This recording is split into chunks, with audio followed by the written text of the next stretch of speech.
ছায়া দেখতে পাচ্ছি না, এবার আমি নিশ্চয়ই মালা মুকুট ধারণ করতে পারবো। এই তো আমার সন্তানের সমাগতা।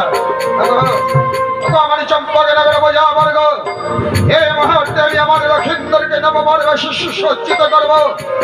সবাই আমার লক্ষিন্দরকে ধরে দিয়ে আশীর্বাদটুকু করবে।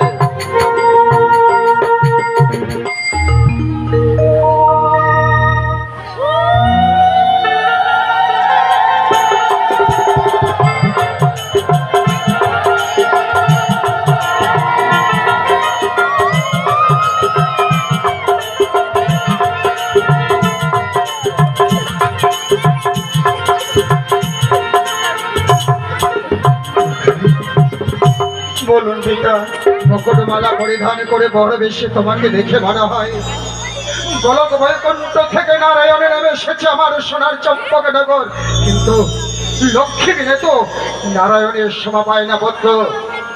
আর লক্ষ্মীকে পেতে হলে যেতে হবে আমাদের সেই ওজনে পথে।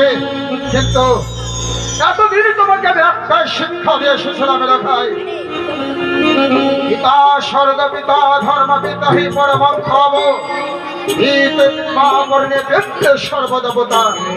আর এই শুভদিনে আমি যদি তোমাকে আরো আগে নতুন শিক্ষা দিতে চাই লেখাই। পিতা, আজকে হচ্ছে আমার বিয়ে।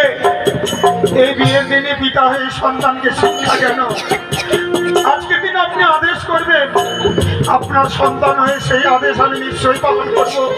বলুন না, এই শুভদিনে আপনি আমাকে কি বলতে চান? শাস্ত্রীয় বলেছে জননী জন্মভূমি সরেকা দেবী করে আসি পরে পুরো শোভাযাত্রা পথে অগ্রসর হওয়ার পরে যদি জন্মদাতা পিতা মাতার চরণে পড়ো আমি জানি ওই শোভাযাত্রা পথে অগ্রসর হওয়া যায়। ওই শোভাযাত্রা পথে কখনো কোনো বিঘ্ন ঘনিয়ে আসে না বলে আমি চাই এই মুহূর্তে তুমি তোমার গর্ভধারণী চরণীর কাছ থেকে বিদায় নিয়ে এসে আপনি